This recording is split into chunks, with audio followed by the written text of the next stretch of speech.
Welcome to the Build Your Reiki Business podcast. I'm Christian of Standing Stones Healing, founder of the Reiki Business Collective and creator of the Build Your Reiki Business program, sending blessings and best wishes to your Reiki business.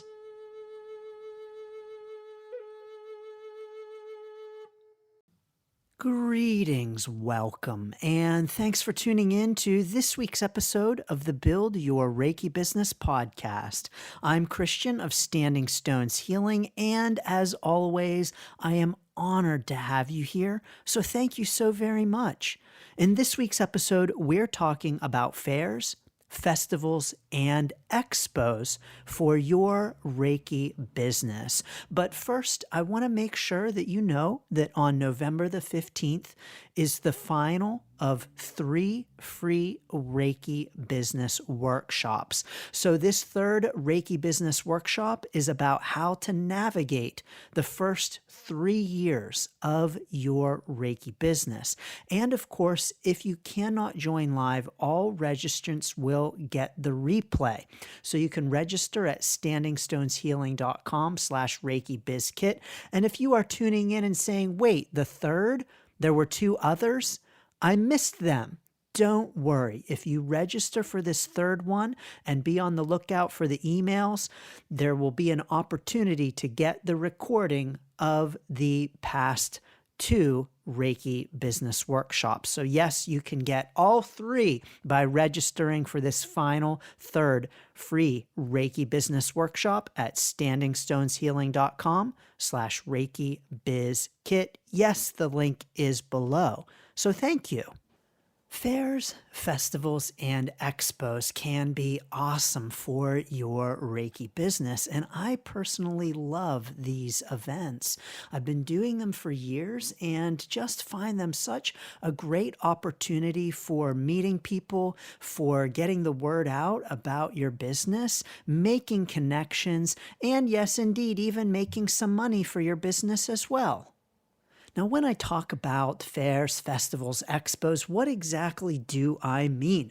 Well, any kind of small town fair, any kind of town event that you might have, craft fairs or things like that are a possibility.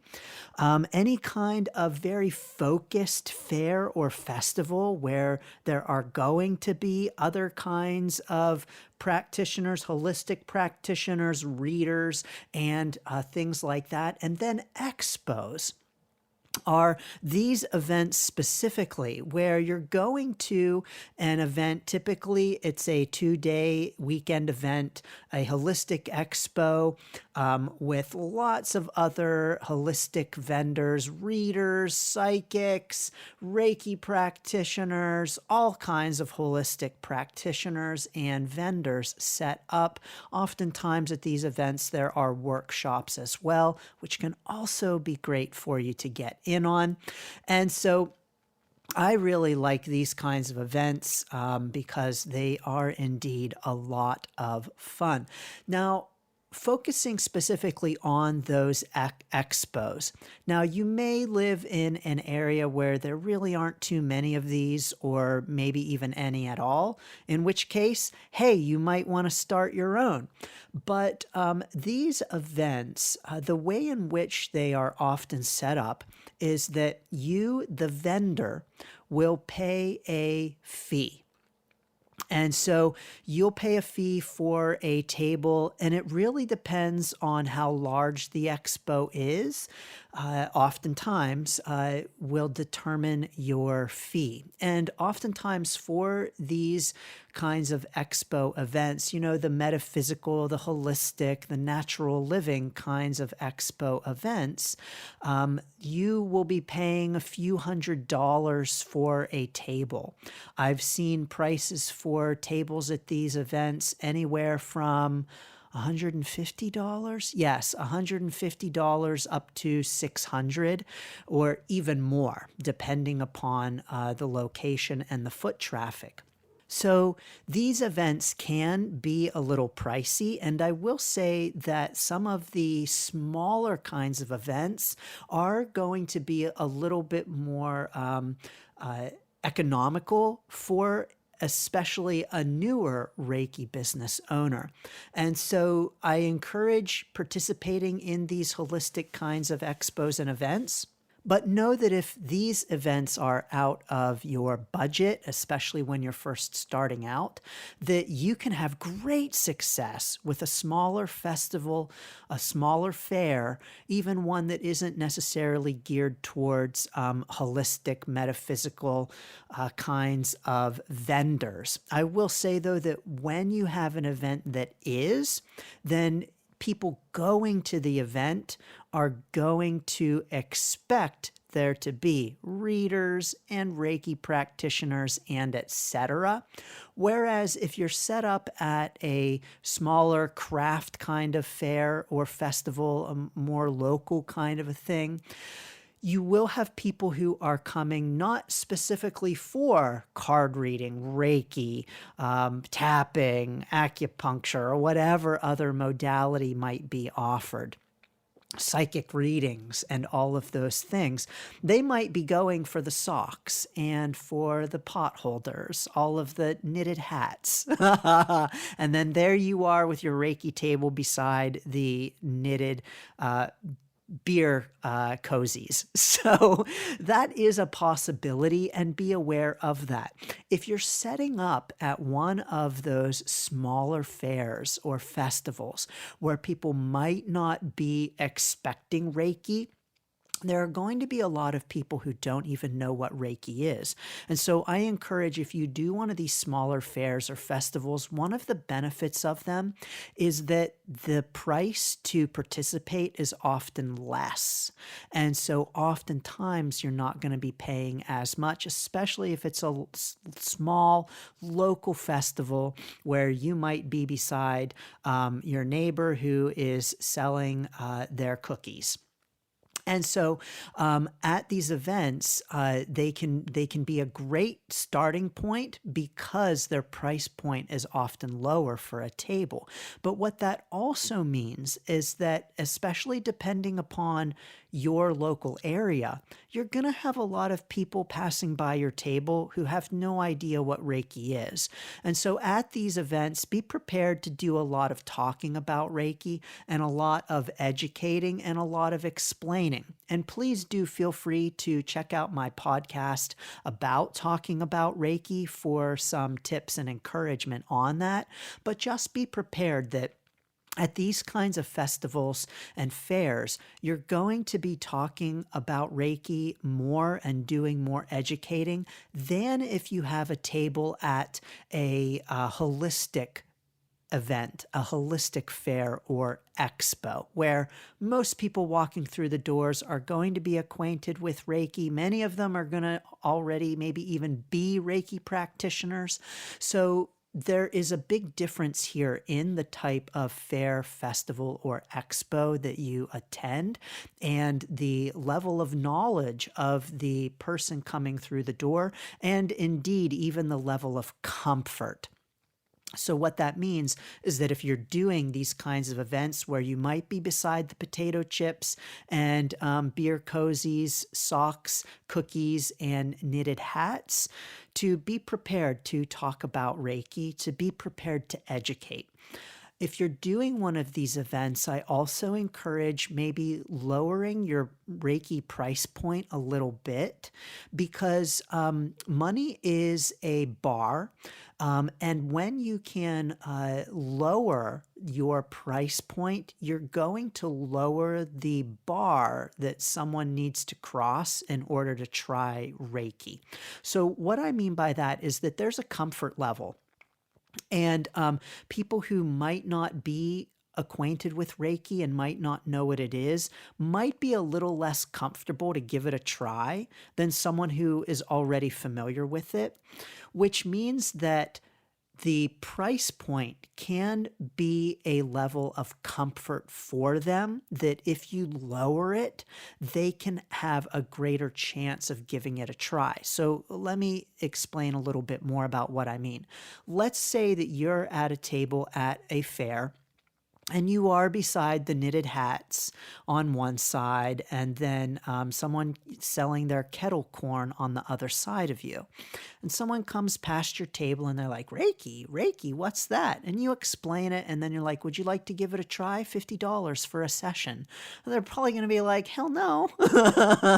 I'm not giving that brand new thing that I really know nothing about a try for $50. Let me go just buy my bag of kettle corn over here for $5.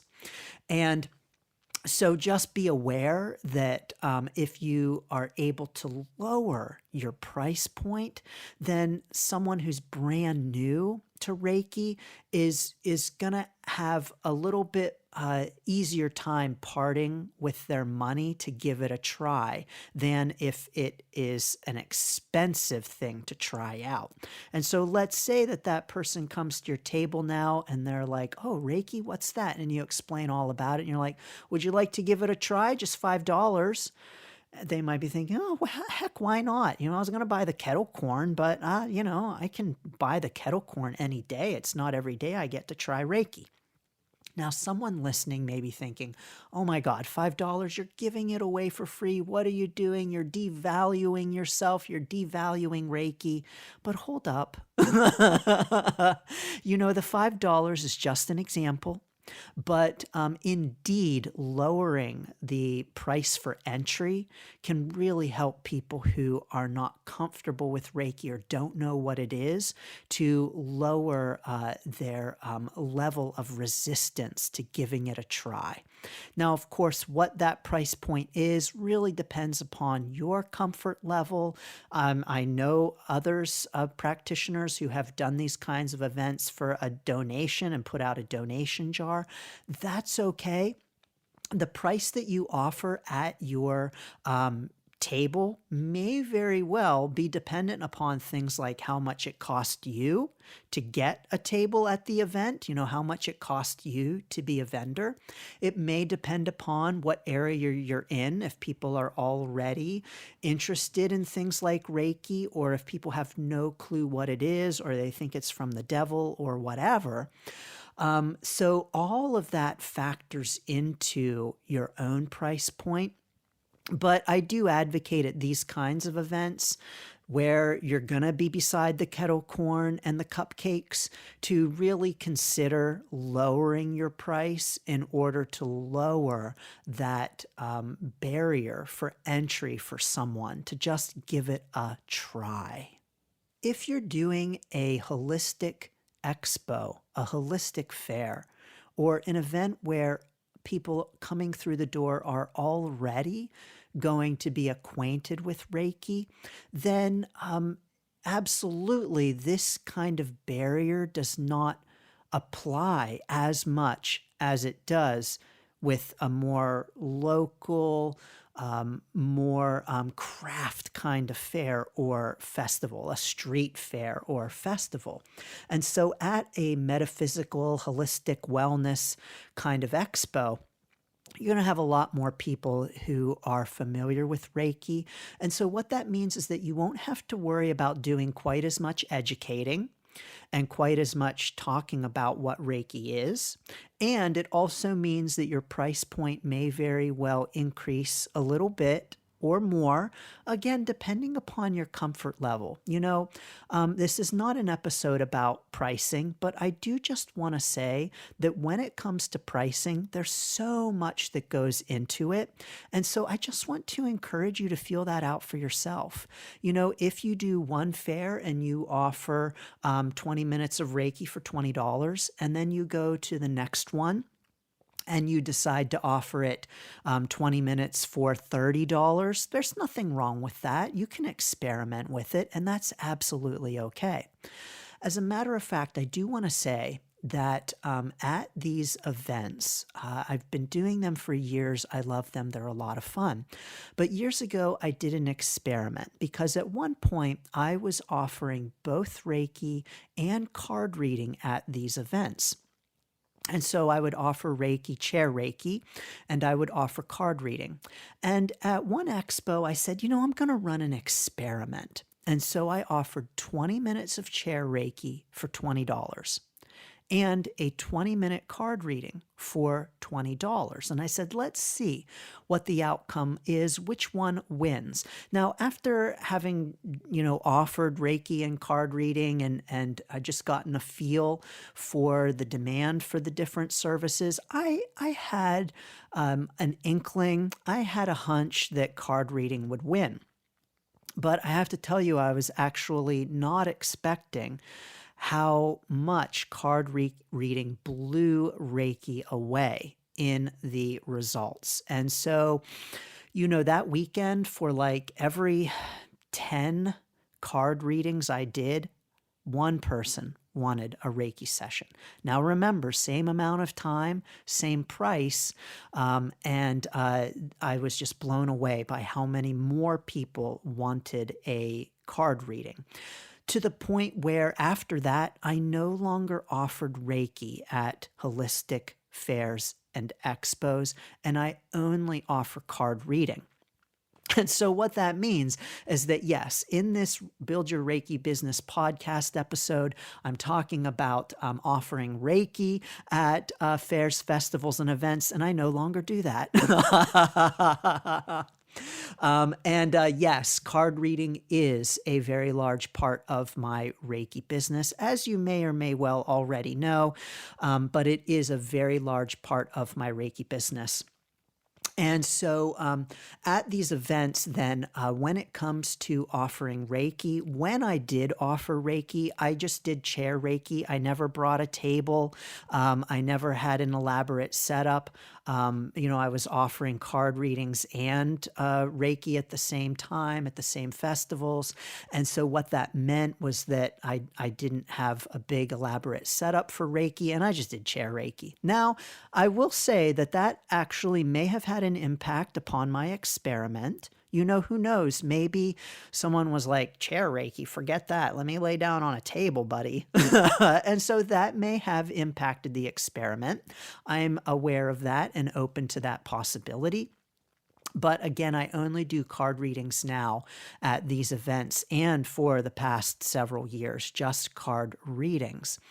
But to talk to you a little bit about how these events work and take you a little bit behind the scenes. With these holistic fairs and expos, there will be a charge for your table, and it does range. There is a wide range, like I mentioned, and oftentimes these events are a little bit more expensive than your local street fairs and festivals.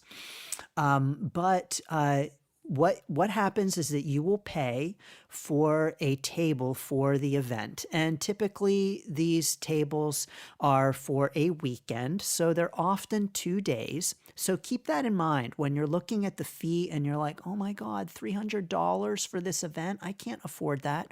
Remember that it's a 2-day event. I also encourage you to, before plunking down any money, to see what you can learn about the foot traffic. Check out how the event has been marketed in the past. How long has the event been going on? Is it a new event? What is the person who organizes the event? What's their style? How do they promote the event? How are they getting the word out? Are they getting the word out?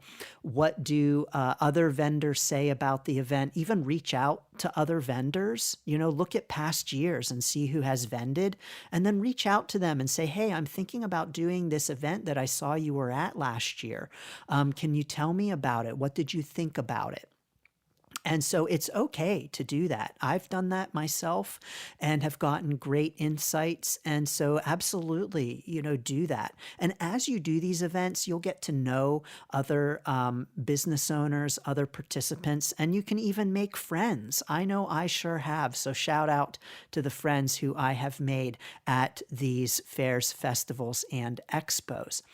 But absolutely scope out the event before you plunk down your Reiki business money on a table to give you an idea of what kind of return on investment you would get.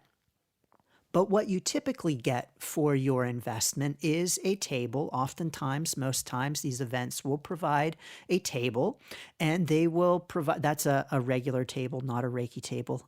You got to bring that yourself. But they'll also often provide 2 chairs. You get in for free, of course, and they will allow a helper at your table to get in for free as well. Sometimes maybe more. Usually it's one other person that gets free access to the event in order to help you. So they're considered being a worker at your table. You really generally need to bring everything else, a tablecloth, anything else that you might set up. Oftentimes electricity is an additional charge if you need or want electricity.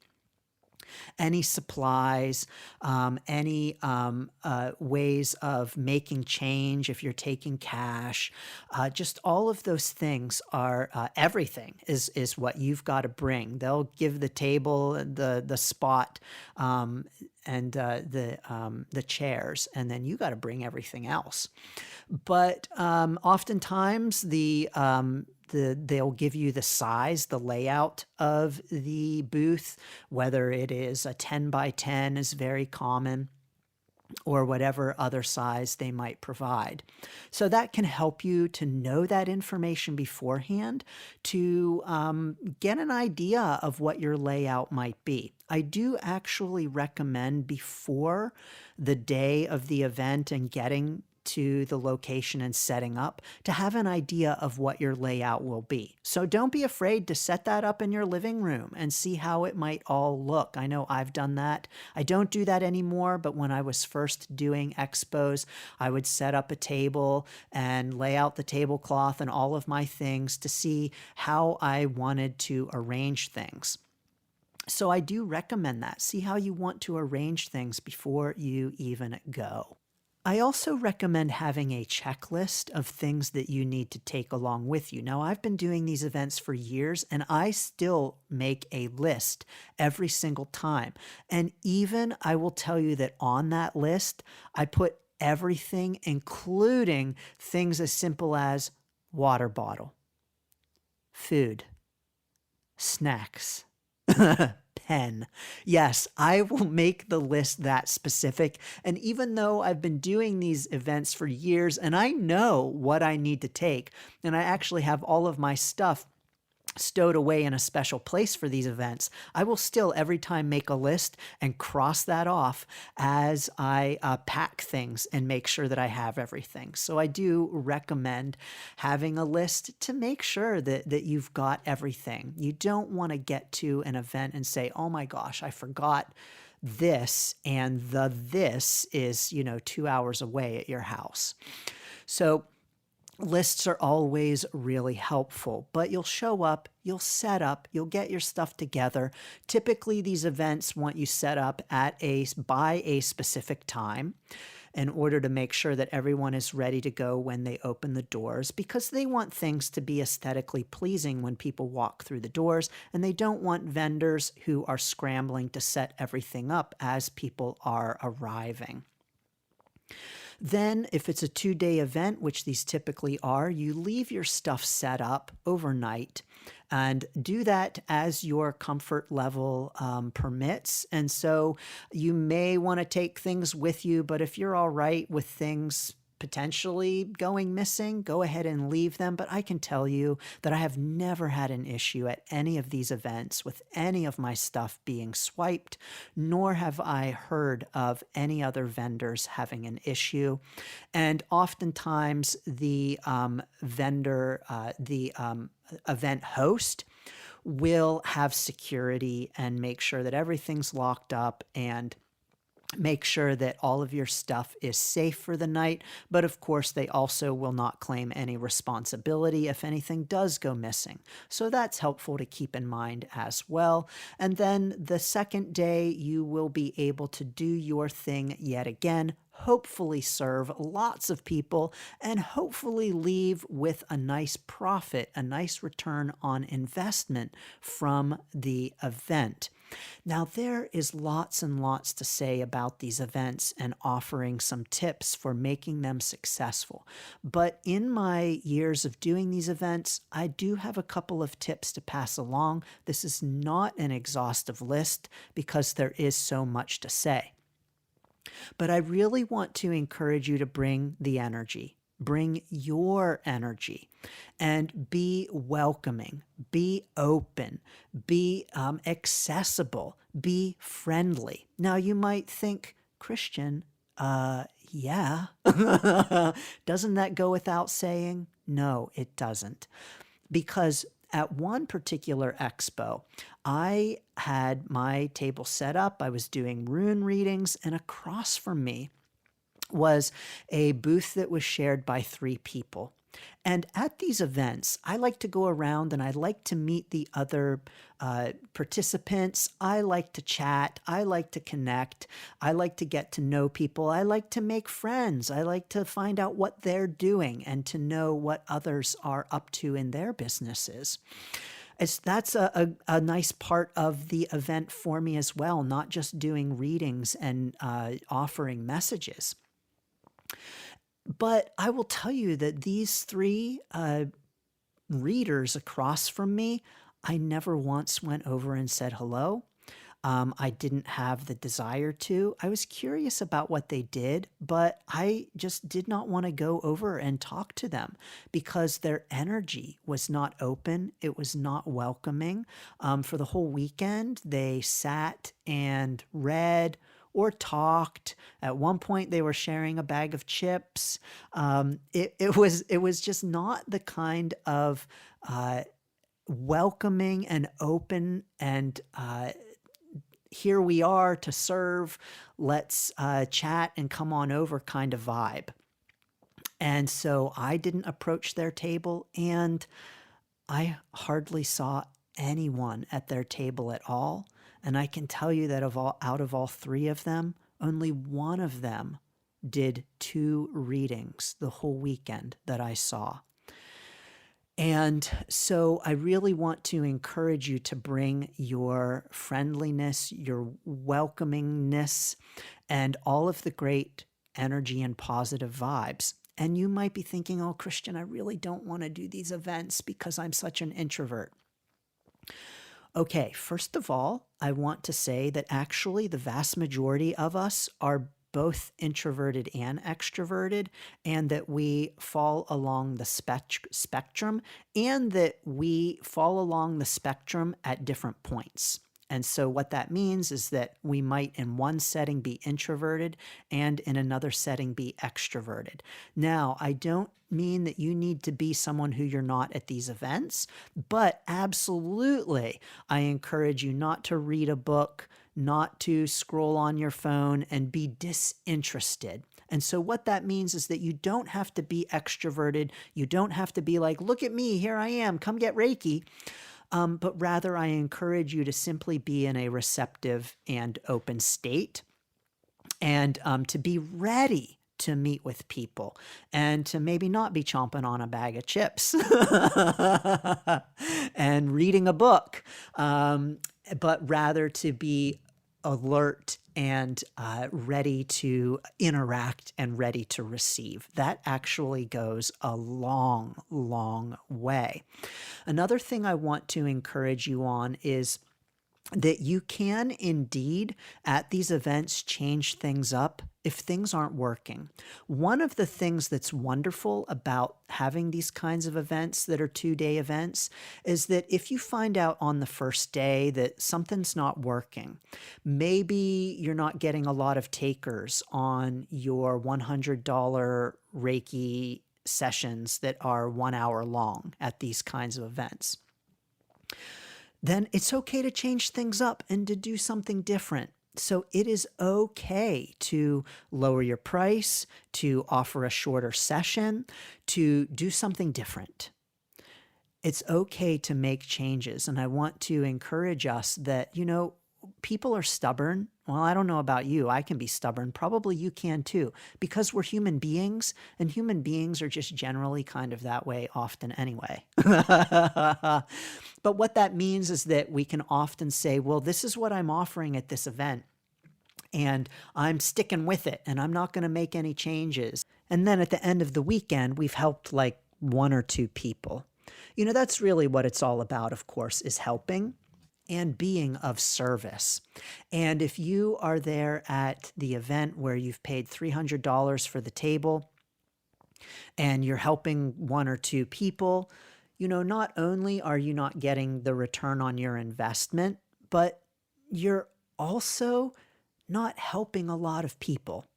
And if we look at these kinds of events as a way to not only help people, but to also help get the word out about our business and to get potential clients, then we're also not doing a great job of getting the word out about our business if we're only serving a couple of people at these kinds of events. So sure, maybe you're charging $100 a session and you're getting one or two people and there's a couple $100. Maybe even you are recouping your investment in terms of the table cost, which, by the way, you can write off on your taxes. And yes, I show you exactly how to do that in the Build Your Reiki Business program. But what it also means is that fewer people are getting to know you and what you offer. At these events, the vast majority of people who walk through the door don't know me and don't know my business. Sure, after doing them and doing certain ones again and again, there are plenty of people who specifically seek me out at these events, but there are so many more who have never heard of me. And everyone who gets a reading with me is another person now who has heard of my business, knows about me, knows the quality of reading that I offer and the messages that they get, hopefully likes me, and may indeed be back again. And so I think that these kinds of events are great opportunities for our business if we approach them with an open mind and are willing to maybe try and do some different things and to put ourselves out there. So again, there's so much to say about fairs, festivals, and expos, but these are just a few things. Do you do fairs, festivals, and expos in your Reiki business? What are your tips for doing these events? Like I said, this only is the tip of the iceberg when it comes to encouragement for these events. But I encourage you to drop your comments below, drop your thoughts below, especially if we are on YouTube. And to, of course, as always, please feel free to get that free Reiki Biz Kit at standingstoneshealing.com/Reiki Biz Kit, and to indeed check out the Build Your Reiki Business program at standingstoneshealing.com/build. Just a public service announcement. The registration fee for the Build Your Reiki Business program is increasing on December 1st. So please do jump in with us on that incredible introductory registration fee. standingstoneshealing.com/build. Sending so many blessings and best wishes to your Reiki business. Thanks for tuning in to the Build Your Reiki Business podcast. Please like, share, subscribe, and send to a friend. Learn more about the Build Your Reiki Business program at standingstoneshealing.com/build. Sending blessings and best wishes to your Reiki business.